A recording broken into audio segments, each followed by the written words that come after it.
Alright, hi everyone. Uh, Welcome back to the messy desk here at Corvinus Wargaming. So just wanted to do a little convention recap. I attended Hold the Line in Port Clinton, Ohio. And it's a smaller kind of regional convention. I had a pretty good time. I brought my Siege of Belgrade game with me. And although I didn't get players most of the day, but I did get one player who came, in the afternoon, and he was able. We ran through some of the scenario, and I actually got a lot of good feedback from that about how to adjust the siege scenario. I didn't take a ton of pictures because I didn't really get a chance to play the whole game. I was planning to like take some videos and stuff like that and edit it together if I had more players, but unfortunately that didn't happen. But anyway, so I got a lot of good feedback though from the one player I did get toward the end of the day. I think in terms of like the number of figures I have for the scenario for the defenders and the attackers, seeing it all put together, I noticed I had pretty much enough. I think I gave the defenders maybe a little too many units compared to the situation they were really in 1521. But anyway, the convention space, it was in the a convention center in Camp Perry, which is a U.S. Army installation. They have like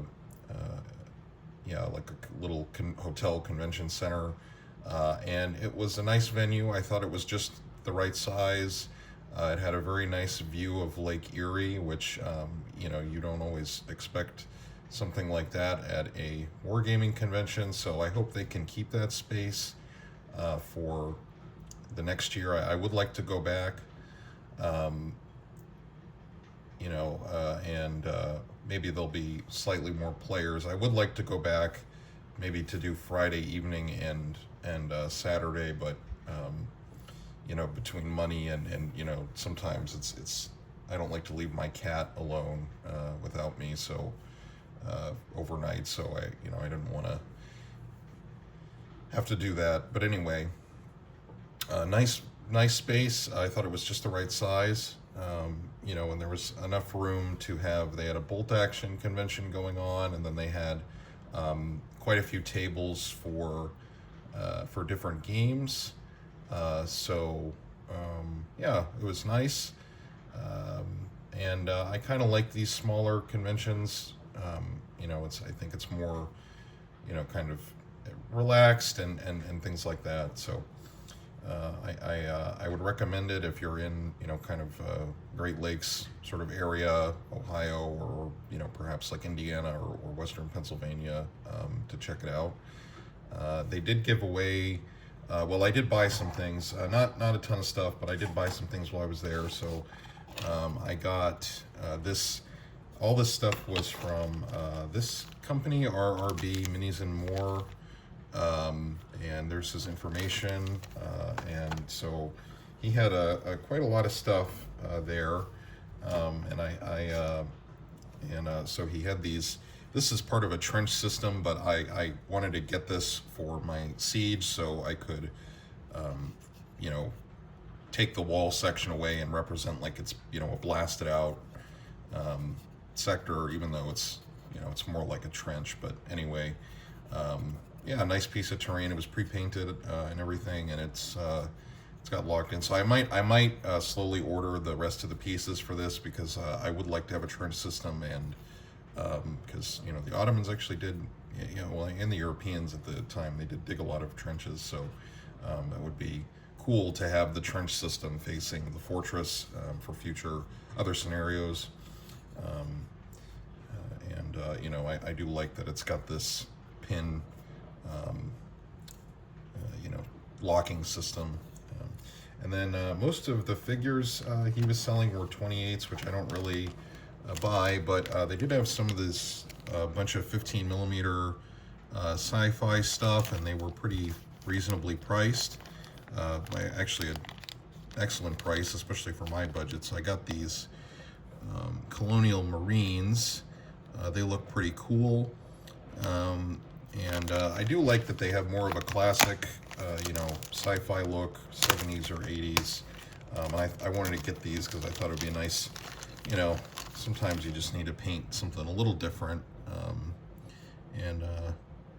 I don't know if it'll focus, but the castings are fine, and I think they're a good size. They don't look, for 15s, they look like just the right amount of detail, because as I've talk about a lot, sometimes these 15 figures just go way too overboard with detail, and there's quite a few different poses in the pack. Got like a guy with binoculars. What else? Just got, guys in various poses standing. So I might start buying these a little bit, maybe to do a little Xenos Rampant on the channel for a change of pace, because I do kind of miss, playing like World War II games, in the sense that, I do like the vehicles and stuff like that. So maybe doing like a little bit of 15mm sci-fi gaming would be fun. He also had the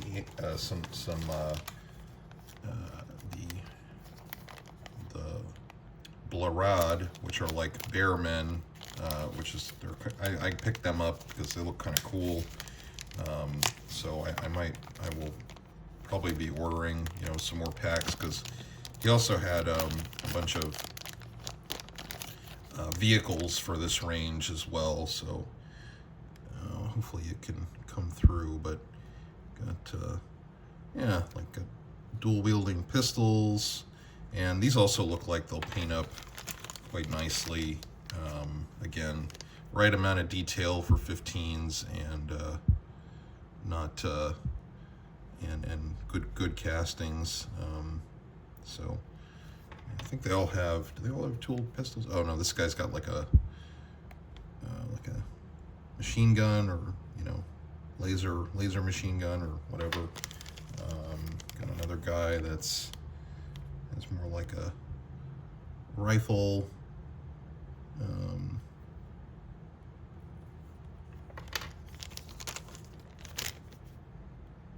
Another rifleman. So this will be a cool little project. I'm not sure how I want to base these sci-fi guys yet. I might do round bases, maybe get like some of the round bases, but I could just use what I've got. I mean, I don't always need to get into more stuff, but I think I might order more of these in the future, just to try out some different kind of gaming, and that sort of thing. So that was nice. So check them out, and they've got a website, and there's the email. So I had not seen them before, so I was happy that and they also had like a bunch of fantasy stuff, and Blood at 28 and 172, like fantasy and sci-fi. In fact, the sci-fi vehicles were kind of dual purpose. Like you could use them, at one scale for 15, and then like as another thing for 28. So I thought that was a nice, idea, because like there was I think it was either armored personnel carrier or like a little tank, and it said like it could be a drone for 28s, or a full-size vehicle for 15. So I thought that was kind of neat. And scale-wise, these seem to be like pretty close to like Coruscant and stuff. So yeah.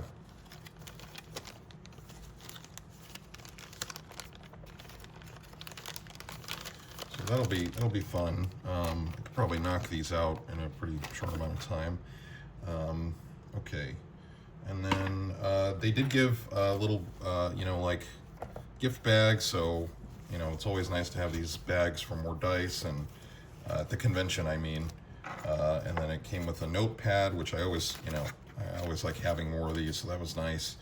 And especially like for a convention, sometimes it's good to just have a, pen and paper for gaming. So that was a nice gift. And then they also had some custom dice in it. So this is the Fireland Games, which is the organizers. So yeah, a couple dice. That's always a nice little gift, and another bag for dice or whatever. So that was good. Yeah, that's what I have. I'm gonna keep working on what I've got here. Now that I've run the Belgrade game once, I would like to try to play it for the channel. I do have a few more things I need to finish. Like I've got these Foot Knights, and I have to finish the Stratiots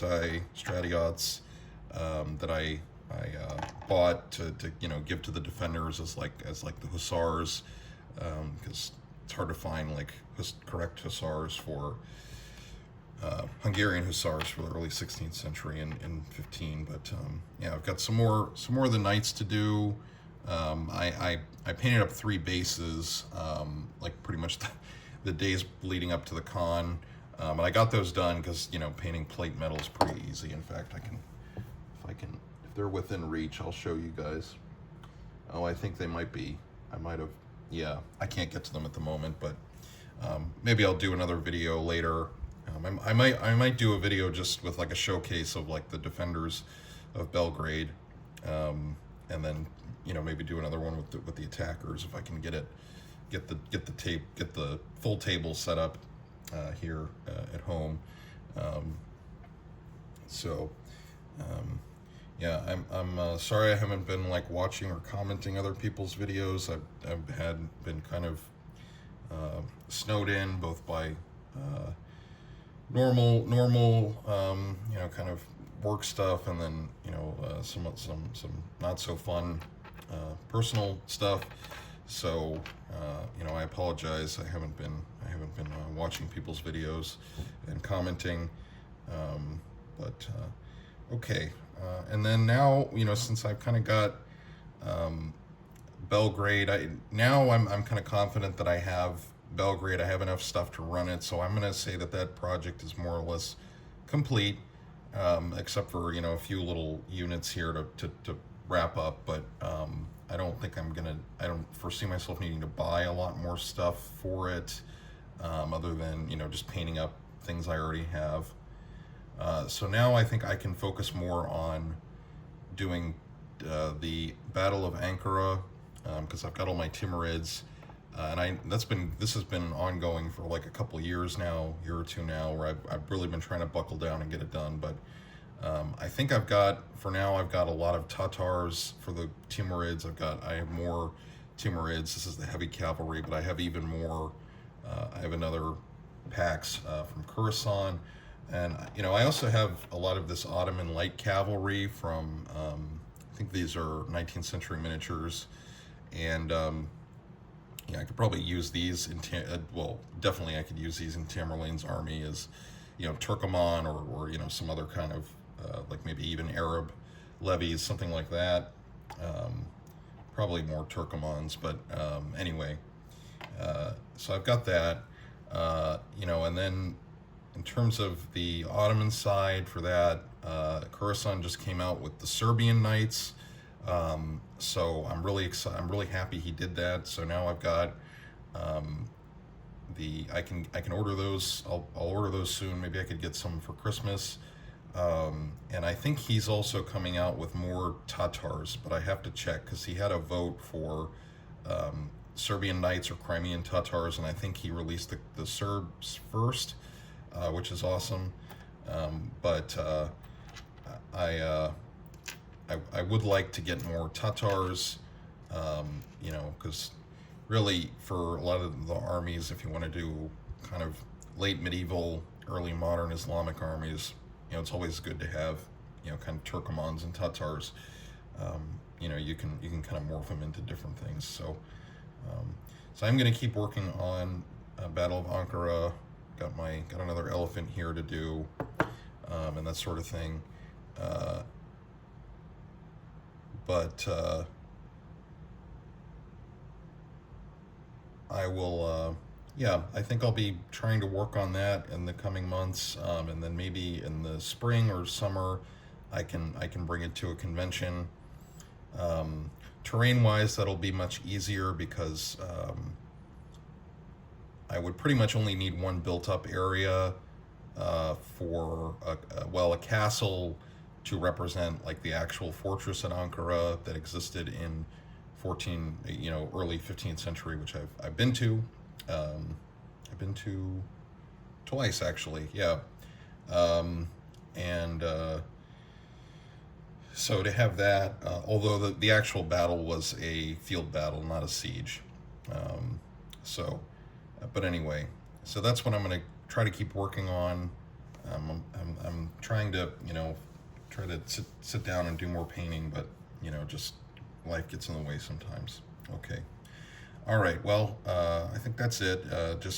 Once again, I would recommend check out Hold the Line in Port Clinton, Ohio, for next year if you're in the area.